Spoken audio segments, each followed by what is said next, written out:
1. Menurut teori hukum, dalam kaitannya dengan prinsip keadilan, hukum harus A. Menjunjung tinggi hak dan kewajiban seluruh warga negara, B. Mengatur dengan jelas hak dan kewajiban antara individu dan negara, C. Berfungsi untuk melindungi kepentingan masyarakat secara seimbang, D. Berorientasi pada keadilan sosial dan kemaslahatan bersama, E. Membuat peraturan yang bisa diterima dan dipatuhi oleh seluruh lapisan masyarakat.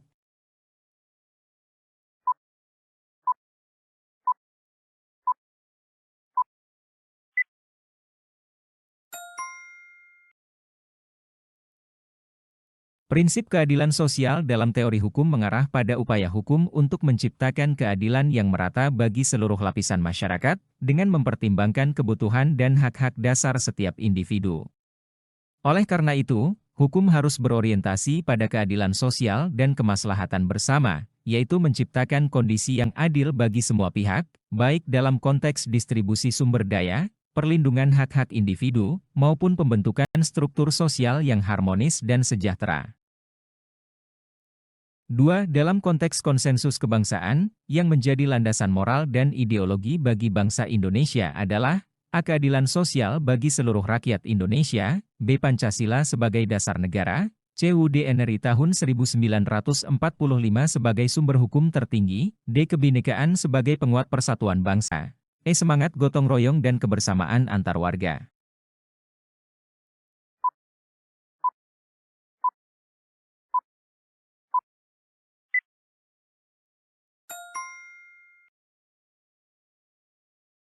Dalam konteks konsensus kebangsaan, Pancasila adalah landasan moral dan ideologi bagi bangsa Indonesia. Pancasila tidak hanya berfungsi sebagai dasar negara, tetapi juga sebagai pandangan hidup dan pedoman bagi setiap tindakan serta nilai yang dijunjung tinggi oleh bangsa Indonesia. 5 sila Pancasila mencakup prinsip-prinsip penting seperti keadilan sosial, persatuan, kerakyatan, serta ketuhanan yang Maha Esa, yang menjadi dasar moral dan ideologi bagi kehidupan berbangsa dan bernegara.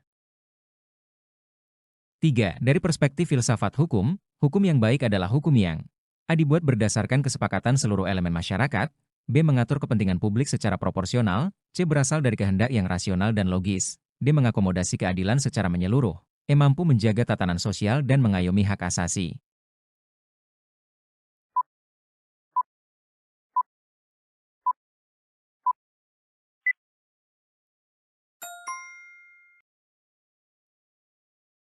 Dalam perspektif filsafat hukum, hukum yang baik tidak hanya mengatur hal-hal secara teknis, tetapi juga harus dapat mengakomodasi keadilan secara menyeluruh. Keadilan ini mencakup keadilan distributif, pembagian sumber daya yang adil, keadilan prosedural, keadilan dalam cara pengambilan keputusan, dan keadilan retributif, keadilan dalam penegakan hukum. Hukum yang baik harus menciptakan keseimbangan dan memastikan bahwa hak-hak individu dan kelompok dihormati dan dilindungi, serta menciptakan keadilan sosial bagi seluruh masyarakat. 4. Menurut teori hukum, salah satu ciri hukum yang efektif adalah A. Hukum yang dapat diterapkan secara konsisten, B. Diterima secara luas oleh masyarakat, C. Mampu menegakkan ketertiban sosial, D. Mengandung sanksi yang tegas bagi pelanggar, E. Responsif terhadap perkembangan sosial dan kebutuhan masyarakat.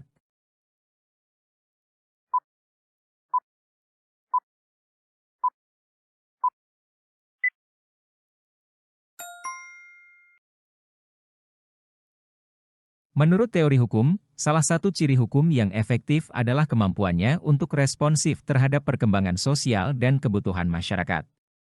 Hukum yang efektif harus dapat menyesuaikan diri dengan perubahan dalam masyarakat, baik dari segi sosial, ekonomi, maupun teknologi. Dengan demikian, hukum tetap relevan dan dapat memberikan solusi yang tepat atas permasalahan yang dihadapi masyarakat. Hukum yang responsif membantu menjaga keseimbangan antara kepastian hukum dan dinamika kebutuhan serta aspirasi masyarakat yang terus berkembang.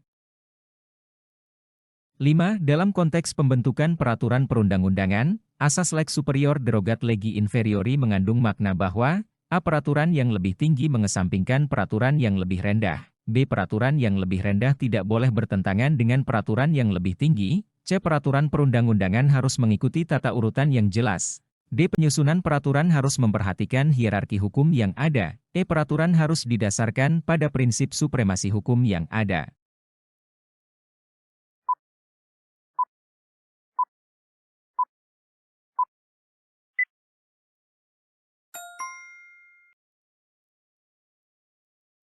Asas lex superior derogat legi inferiori adalah prinsip yang menyatakan bahwa peraturan yang lebih tinggi mengesampingkan atau mengutamakan peraturan yang lebih rendah apabila ada pertentangan antara keduanya.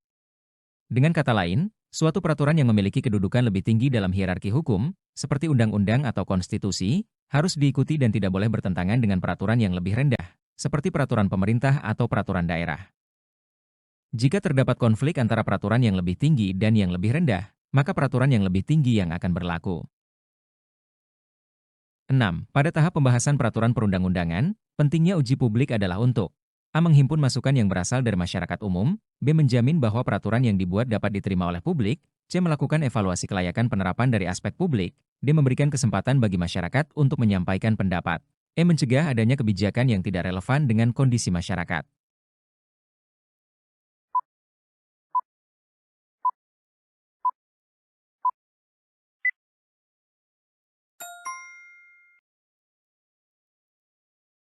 Pada tahap pembahasan peraturan perundang-undangan, uji publik memiliki tujuan utama untuk memberikan kesempatan bagi masyarakat untuk menyampaikan pendapat mereka terhadap rancangan peraturan yang sedang dibahas. Uji publik ini memungkinkan partisipasi masyarakat dalam proses pembuatan peraturan, sehingga peraturan yang dihasilkan dapat lebih mencerminkan kebutuhan dan aspirasi masyarakat serta lebih mudah diterima oleh publik. Proses ini juga meningkatkan transparansi dan akuntabilitas pemerintah dalam penyusunan peraturan perundang-undangan. 7. Pengharmonisasian peraturan perundang-undangan bertujuan untuk A. Menjaga keserasian antar peraturan di berbagai tingkatan, B. Memastikan tidak ada tumpang tindih antara peraturan pusat dan daerah, C. Menyinkronkan setiap peraturan agar tidak terjadi kontradiksi, D. Memperkuat koherensi antar peraturan dalam satu bidang, E. Menghindari konflik antar peraturan hukum dalam pelaksanaan.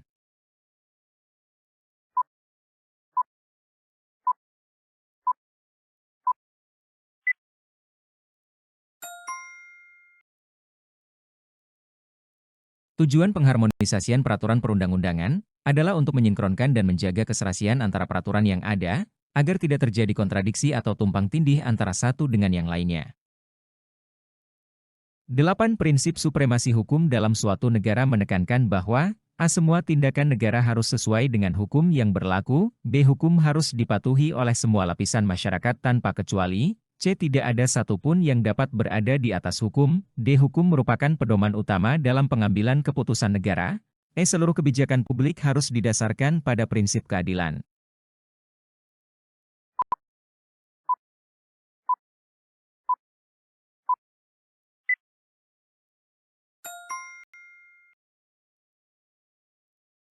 Prinsip supremasi hukum menekankan bahwa tidak ada satupun yang dapat berada di atas hukum, baik itu individu, kelompok, atau bahkan negara itu sendiri. Hal ini berarti bahwa hukum harus berlaku secara adil dan konsisten bagi semua pihak tanpa kecuali. 9. Nilai konsensus kebangsaan yang terkandung dalam sila keempat Pancasila menunjukkan bahwa A. Keputusan yang diambil harus berdasarkan musyawarah mufakat, B. Musyawarah adalah bentuk pengambilan keputusan yang demokratis, C. Setiap individu memiliki hak untuk mengemukakan pendapat, D. Demokrasi harus dijalankan dengan berlandaskan pada nilai kebersamaan, E. Keputusan akhir sebaiknya diambil dengan kesepakatan bersama.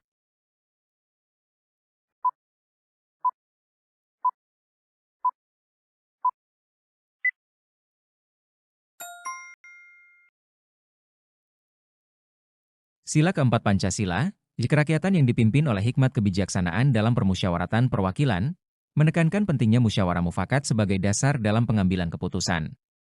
Konsep musyawarah mufakat ini menunjukkan bahwa dalam kehidupan berbangsa dan bernegara, keputusan harus diambil dengan cara berdialog dan mencari kesepakatan bersama, sehingga menghindari keputusan yang didasarkan pada kekuasaan mayoritas semata. Semua pihak diharapkan untuk berbicara dan saling mendengarkan, demi mencapai kesepakatan yang terbaik bagi kepentingan bersama. 10. Dalam teori hukum, aspek legitimasi suatu aturan hukum dapat dipengaruhi oleh A. Persetujuan dari seluruh masyarakat yang terdampak, B. Penerapan aturan yang konsisten oleh aparat penegak hukum, C. Nilai-nilai moral yang dianut oleh masyarakat yang bersangkutan, D. Kesesuaian aturan dengan kebutuhan sosial pada waktu tertentu, E. Penerimaan masyarakat yang memandang hukum tersebut sebagai adil.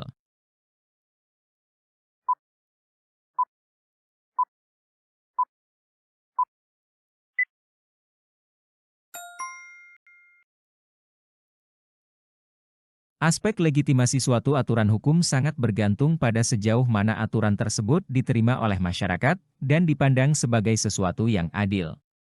Sebuah aturan hukum dianggap sah dan memiliki kekuatan jika masyarakat menganggapnya adil dan layak diikuti. Penerimaan ini biasanya berkaitan dengan nilai-nilai keadilan yang diyakini oleh masyarakat, serta kepercayaan bahwa aturan tersebut memberikan manfaat bagi kepentingan umum.